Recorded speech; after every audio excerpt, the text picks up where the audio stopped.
Hey fellow fraud fighters, I'm Jimmy Fong, CCO at SEON, and welcome to the Cat and Mouse podcast. SEON is fortunate to work with businesses such as the likes of Revolut, Nubank and Patreon in the fight against fraud. But with this podcast, we want to provide a comfortable space for people to talk about the daily challenges, topics on the horizon, and ultimately give us all a better insight into the mindset of fraudsters. And with that, on with the show. Mate, thanks for coming in. Thanks for coming in, trekking over from Study Broadway over to us in Soho. Pleasure to have you. Thank you for having me. Yeah, absolutely.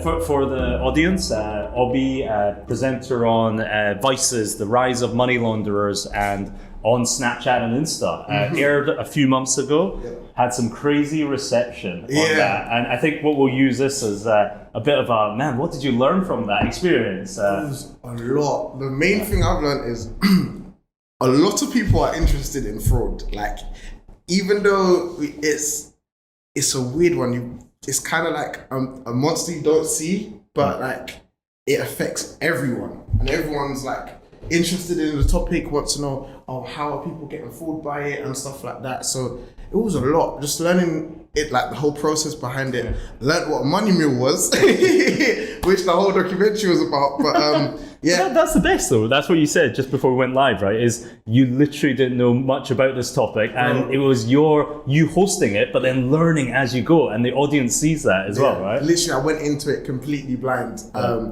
I don't know whether they said, okay, cool, he's Nigerian, he knows about fraud. But no, I went into it blind, and it was that was the best experience, because I was just a blank slate, just absorbing all of the information, what from both sides, from the criminals, from the investigators, from the police, and then it was really sick actually. It was a sick interview and a sick whole process about it. I loved it. And just around the documentary, and again we'll put the link out for people that haven't seen it before, of course. Everyone go watch it now. Exactly. Million on Vice. On YouTube, Snapchat, everywhere. But man, like you spent time on all ends. You spent time with the criminal investigators. You spent time with the actual organizers of money mules schemes. You even kind of tested out yourself how this worked. But like what was that kind of like from your side? I remember a segment where it shows you sitting outside on Snap and literally seeing these ads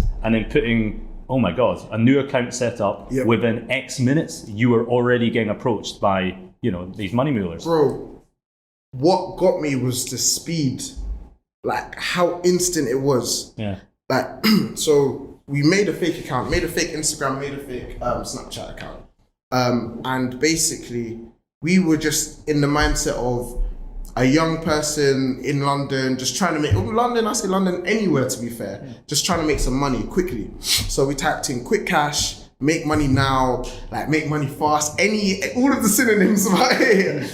And then we put that into Instagram and Snapchat on the explore pages or whatnot. And then we just followed all of the accounts that were linked to it within literally minutes. I want to say 10, 15 minutes. Honestly, bro, like, I don't want to say all of them started hitting us back up, but we had like 2 or 3 people asking about, okay, who's this?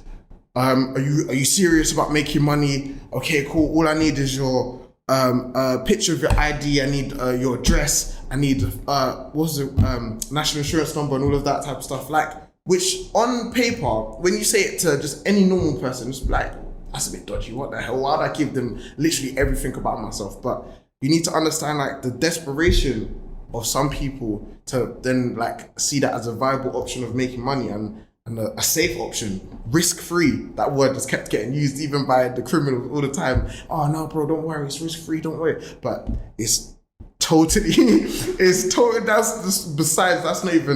so far removed from the truth, it's unbelievable. Like, you could get maximum of 14 years in prison. And as soon as like you start telling people that, the penny drops and it's like, oh wow, okay, cool. Maybe I wouldn't do this. Maybe I shouldn't get into it. But that disconnect was so true though, right? In the documentary, you saw, as you'd expect, young kids basically, totally up for, that. This sounds too good to be true. And there's a mega disconnect to the consequence, the seriousness of it as well. But that's kind of what I got from the documentary, is just like how easy it is to actually attract like these folk into it. Like, even though it was a stat, and I don't want to butcher this stat, but I know from doing it, I found out that young people are more likely to get coerced or get involved with bank fraud or anything like that because of the rise of social media. So a lot of them are being targeted through social media, and they are naive. They just want to get money quickly, and not to mention, they could either be in two camps. They could either be desperation, like, we need to make money, like my mom's struggling, my dad's struggling, whatever.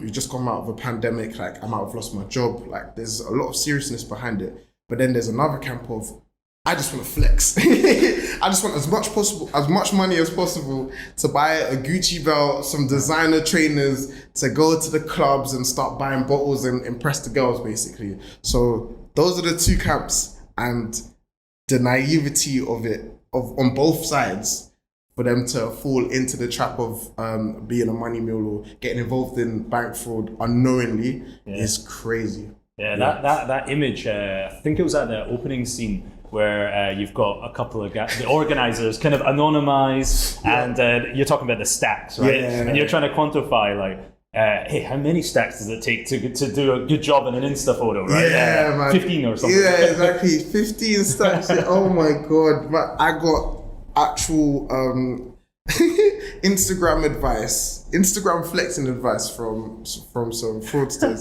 which is the weirdest sentence I think I'm ever going to say so far in my adult life. But yeah, they did the whole money phone. They had 15 bags, £15,000 in banknotes in front of me. And I was like, this is fake. It must be like, what? They can't be. I saw serial numbers and everything. I was like, jeez. I saw you could. I'm really bad at poker. I can't bluff or anything. But you see my face. I was like, wow, bro, that's a lot of money. And then they was walking around with that in a bag and all of that, like in a JD bag that used to have trainers in it or something like that. It's such a weird world that I took a peep into, and I just learned so much out of it.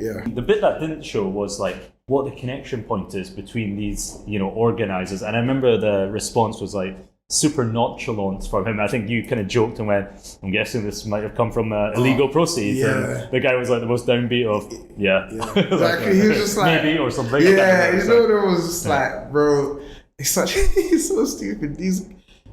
I say stupid, but people who are involved in illegal activities are willing to go on Vice and show just part of it. This is, again, probably linked to like the whole clout aspect of it. So they're willing to show off, we're scammers, victimless crime, look how smart we are, But then when it comes down to actually talking about the illegal activities that might have led to some of that money being done, just keep it quiet, no face, no case type of thing, innit? So it's like, bro, you don't know, for a lot of people who might be involved in money muling, they don't know exactly where this money has come from. It could be people trafficking, it could be gun running, it could be drugs, literally any sort of illegal activity. But they just see money in their account. We're going to get a cut of this if I just take that somehow. And so they just, as I said, they keep seeing it as a victimless crime. But with a lot of fraud, it's linked to other aspects that are much bigger. Yeah, massive. It's like that kind of that chain and it's really sad, right? That's the kind of downside to humanity. It gets really dark, obviously, where it links into. But like you said, that's very disconnected from the 15 stacks and kind of what that person enters in for, right? But who cares about gun running when I have a new Gucci belt? When I got the new trainers, what?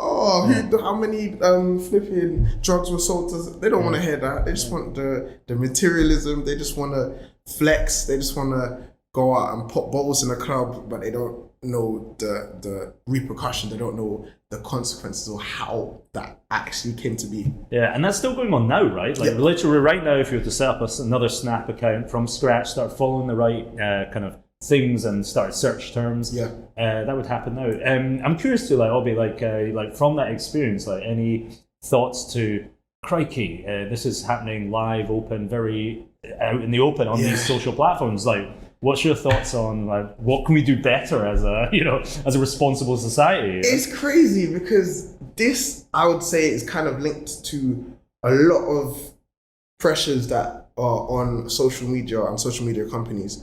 It's just a lot about identification. So you can't have a faceless account anymore. That's how a lot of these criminals are working with faceless accounts, fake email addresses, all of these things where you don't have the proof of verification, and that has a consequence of money muling or online fraud, even hate speech, racism. They're all linked to it, and there has been just a key where everyone's just saying like, oh, maybe just show some ID, just have an identification that's linked to this account. So if anything untoward was to happen, we know it's this person. That's as simple as. With a lot of other, I don't want to say social media, but with a lot of other, like, I know with some sales things and something where money is used, it's, you have to, like with PayPal and stuff, you have to have like ID linked to your account and some stuff like that. But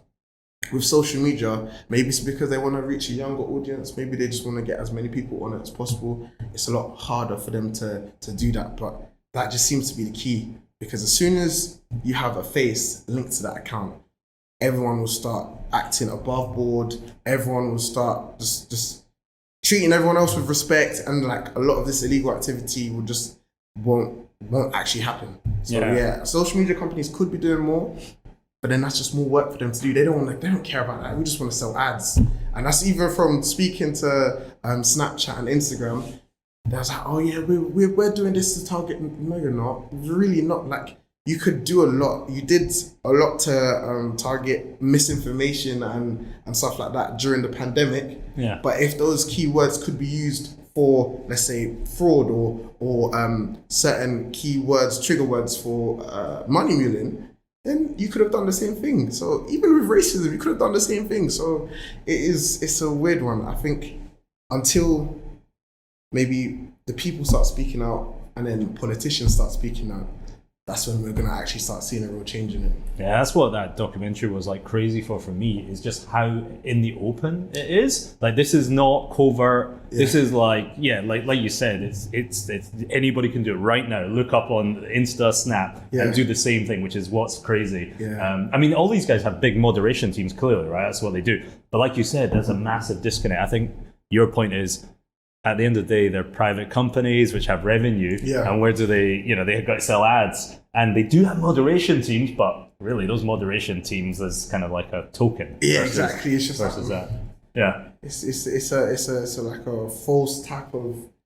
The best way I can describe it is in certain shops, I don't know, there's like a picture of a policeman by the door, like, oh yeah, the CCTV, or when you go to some corner shops that have, the cameras are watching you, when the cameras haven't been working in like 25 years or so it's like, so fake. But I think I'm afraid that something drastic might have to happen for things to change, but it is kind of leaning towards that way. Yeah. What was the segment in the show around Banks and Shanks? Banks and Shanks. I have to say, bro, it was the weirdest thing. Like, seeing these two fraudsters that looked like younger than some of my cousins, and them lot pulling out £15,000 out of a bag. And I was like it was some PE gear or some stuff like that. So I was like, what the hell? And then even when they came, because when I saw them, they already had their balaclavas on. Right. So I was really taken aback, like, okay, cool. But it's Vice. This does happen. We do have, like, in the company, there is like a underground team that like get in contact with certain people in certain places and stuff like that. And that's growing day by day. So there are a lot of people that work to get us connected with the people that are involved in some of the issues that we may talk about, like now or in the future. So when we saw them, we're like, oh my God. It's like, damn, these guys are young. Like, I was taken aback by it. But when you're hearing them speak about how they use people, and then even one of them was just like, yo, you're saying too much. Like, it was very weird how, like, some young people have grown up in such a, I want to say, animalistic mindset. Like it's dog eat dog. Like, so what type of attitude? Like, I need money by any means necessary type flex. And it's like, wow, like humanity much? Like, I don't know, but obviously then like the type of person I am, you start kind of delving deeper and like, okay, why do you think like this? Like, what's happened in your life? Have you always thought like this? Maybe you've been coerced to see this as a good means of making money, or this is just normal, but it really isn't. So yeah, it was a weird one. It was interesting, and like I thank them for their cooperation, but then like I then felt like a little sense of guilt. Like, these guys are really scamming people and they think it's victimless, but like there are people that might lose life savings or might even end up being blacklisted, so they can't get mortgages, so they can't even get jobs, or worse, the young people that get blacklisted now because you can't get a real bank account. How are you going to get a student loan? So you can't even go to university now. Now your education and the rest of your life might be ruined from just a mistake or just wanting to just get money quickly. Like it's a weird one. You actually start seeing repercussions for actions that you don't really think too much about. Yeah, it's interesting. But like, I mean, the heart of it is the trying to not glamorize it, right? Which is kind of what that whole thing was going down. Yeah. It is. It's like, I would say it's a hard one with Vice, and there's a hard one with the people that view Vice. They're like, they want to learn more, but there are a certain section of the audience that might be like, oh, okay, like maybe I should like get into it instead of it. Right. It is like its own like advert. Yeah, exactly. I didn't know that. That's amazing. I'm thinking like, what, bro? Like that's why when we were setting up, the producer Jamie, shout out Jamie, he should be here, but he's really really busy. But we was just like talking about like we have a fine line to tread about, first and foremost, not glamorizing it, as you said. Making sure it's a sensitive topic, because a lot of people that do get scammed, especially in today's society, don't say it because of like the social stigma of, oh, you're stupid, how did you get scammed? What, you got scammed? That'll never happen to me. So a lot of people get scammed and then just keep quiet because they just want to save themselves the embarrassment. So it's one of them ones where it's a sensitive topic in that way. We just had to approach it in the right way, and I think we did. I enjoyed making it, and like the things that I've learned, as I said before, just kind of opened my eyes up to it, and I hope that I've been educational to a certain degree and just not too preachy, because I hate that when you get into a thing and just like, don't do that. It's like, who am I to tell you what you kind of can't do? But these are the repercussions. Yeah. That's what a lot of people, young people, don't know, the repercussions of actions. Yeah. This is what could happen.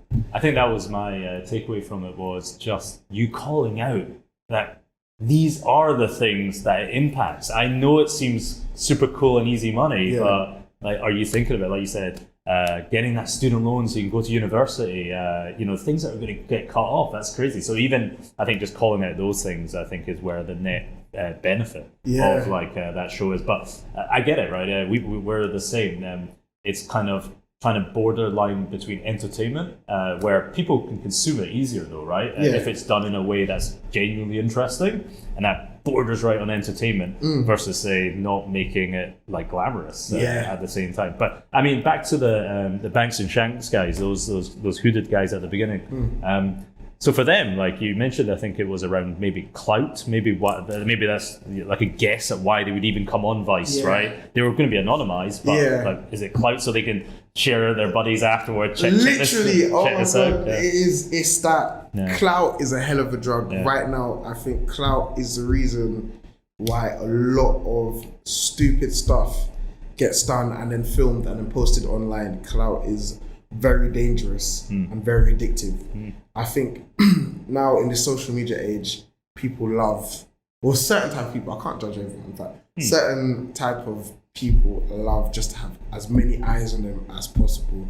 Like, think of the rapper 6ix9ine and all of these like social media influencers that are talentless, absolutely talentless, but they're good at holding people's attention. It's like it's like what's the word? What's the analogy for it? It's a baby with a shotgun type of thing. It's like there's no good that can come of this, but you can't take your eyes off it. It's really bad. But that is the type of vibe that they were on. So they were going to be anonymized and like their faces completely covered up, but they got excited. They got proper excited about even the opportunity of, oh, we're going to be on Vice, bro. Yeah. Oh, we've made it. I was like, yeah. So instead of it being a deterrent to a certain degree, they might see it as, oh yeah, if I scam hard enough, I might end up on Vice too. So it was a weird one. But going through the comment section on the videos, like a lot of people just like, these lot are idiots, man. It's like, this is the generation of now, like,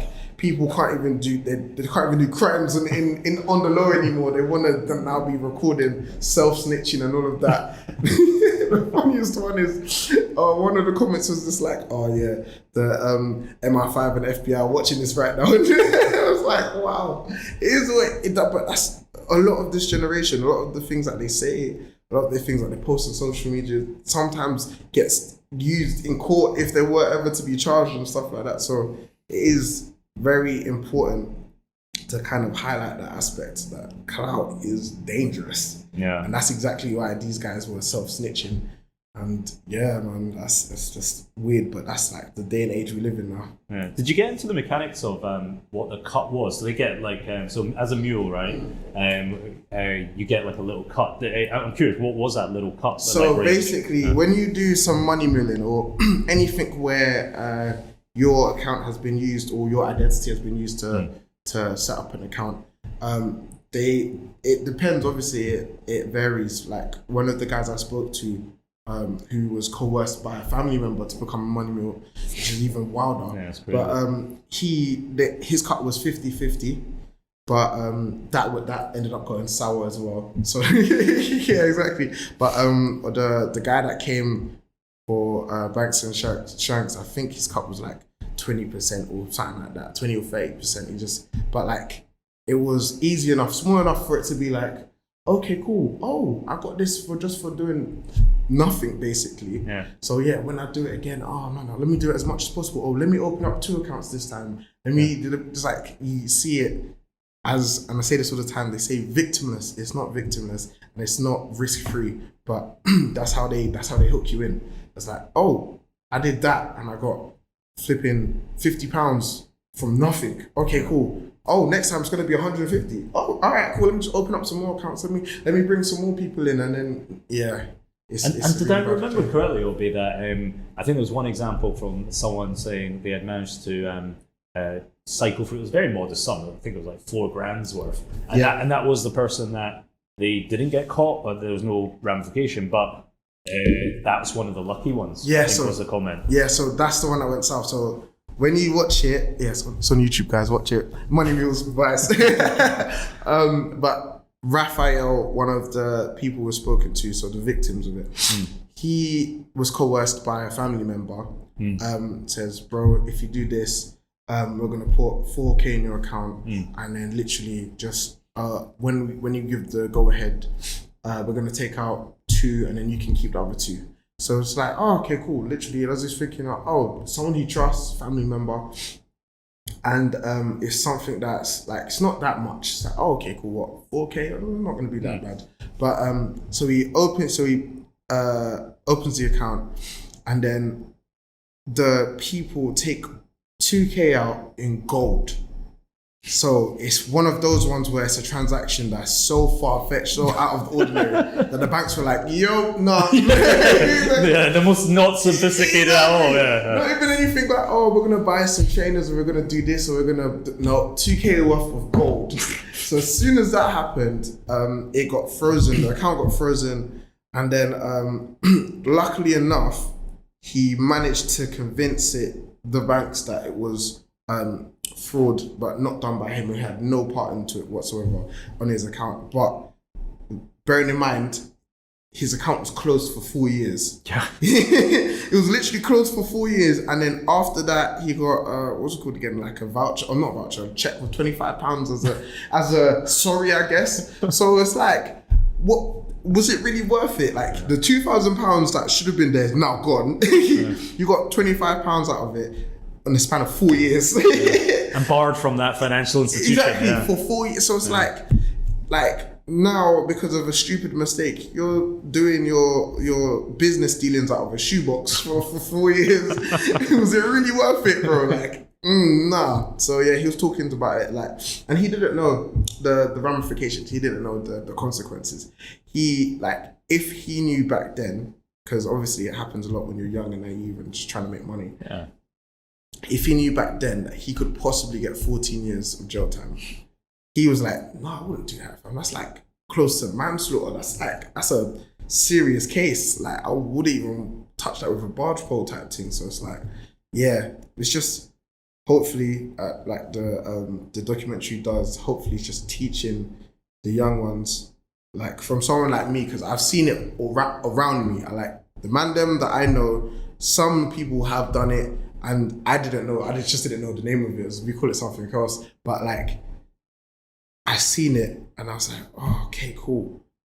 They really think it's victimless, because back in the day when people were doing it, it's like, oh no, it's calm, it's just a little something more. What's just the banks? Oh, and then obviously when you grow up in a working class or even a more socially deprived or like a lower class of that, like it's like hand to mouth type thing. It's we need to do what we can to survive, and then anything to do with banks or anything wealthy is kind of like, you see it as the enemy to a certain degree. Yeah. It's like an aspiration, but then it's like, oh, like these suit and tie man don't understand what I'm going through and stuff like that. That's why I kind of enjoyed doing it. So it's like I'm teaching young people that were naive or like in a situation like me, that there's always a consequence to every single thing. And it's so deliberate though as well, to the psychology of, like, organizers know this, as in they are preying on vulnerability and this disconnect, as you said there. And that's what's kind of a recurring horrible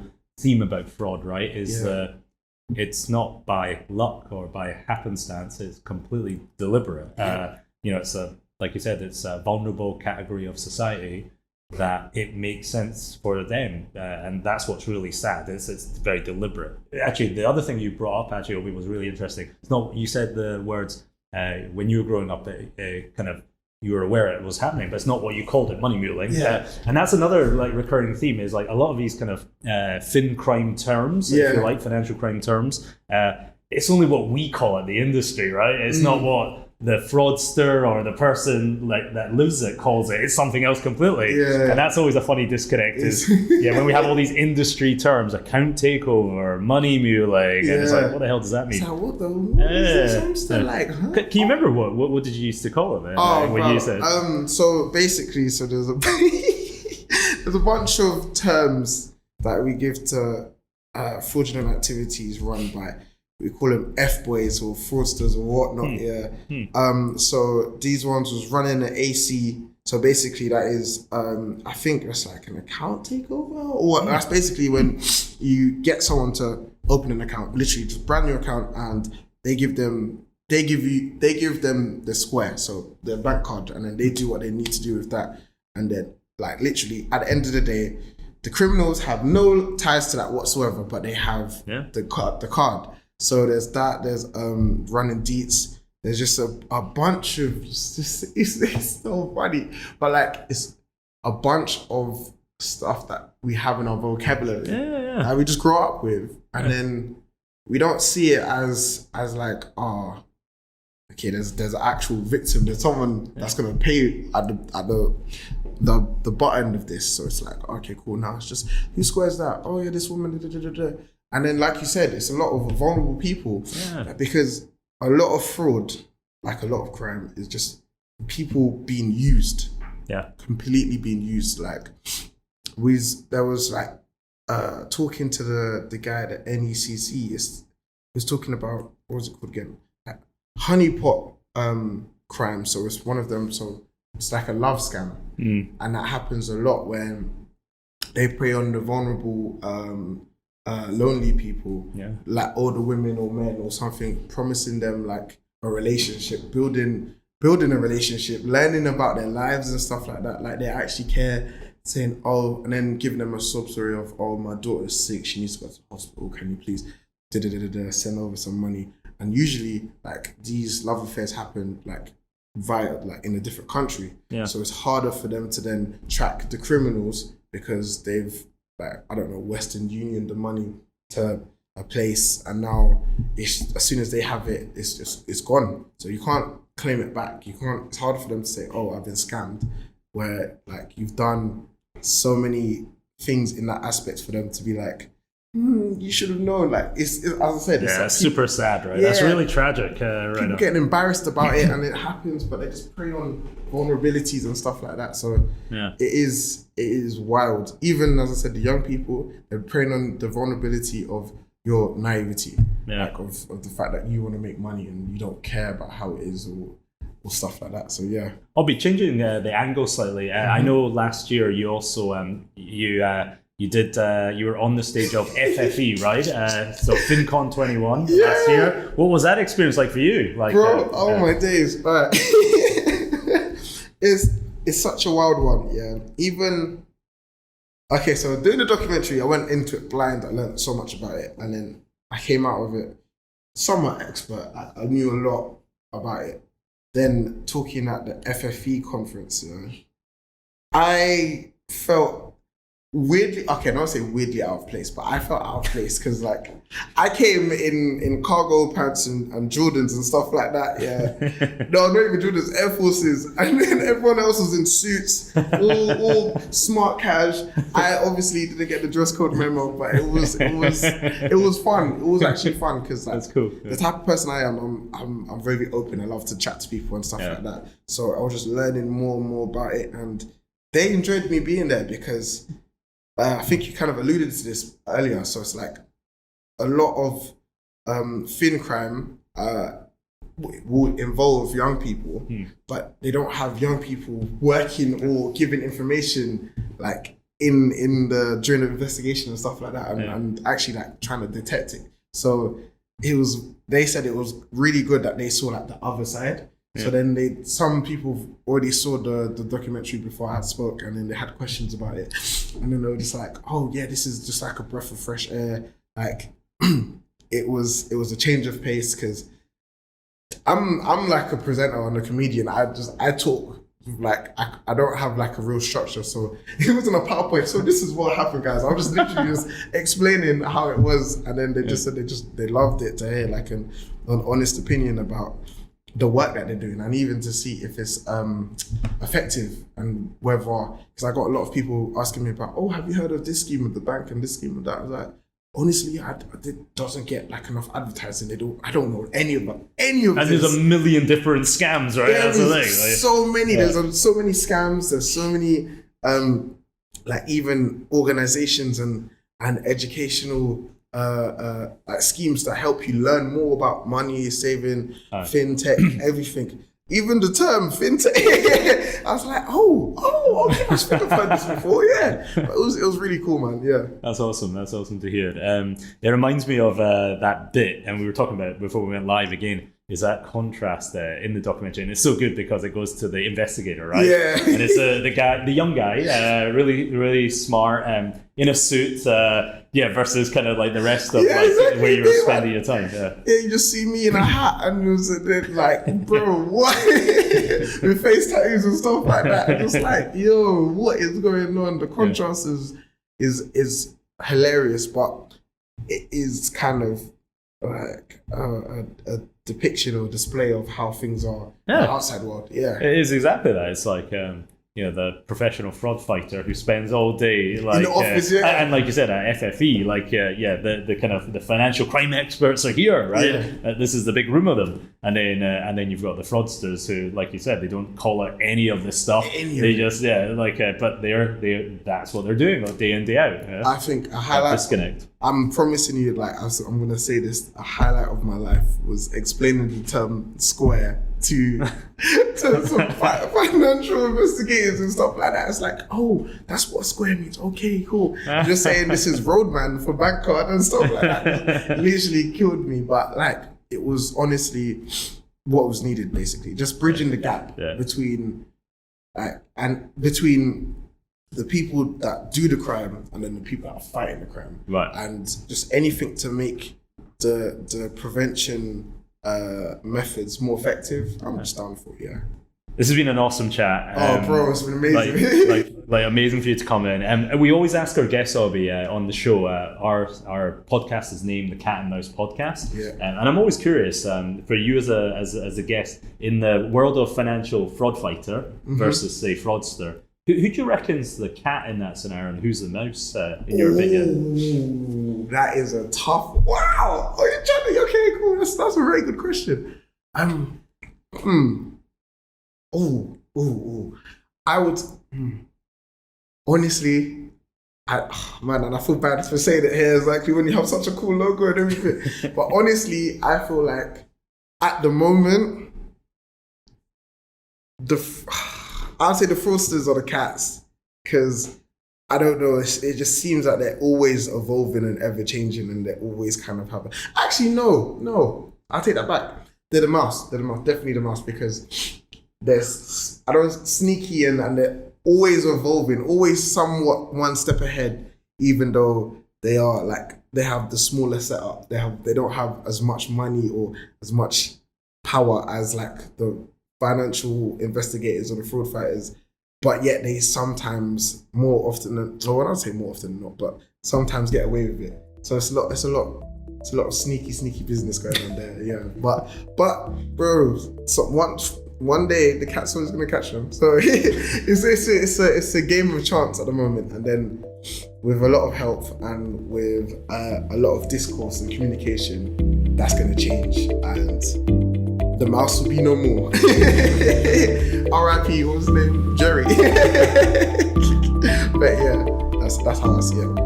Oh, it's been an absolute pleasure. Thanks again, man. Thank you for having me, bro. Thanks. Thank you.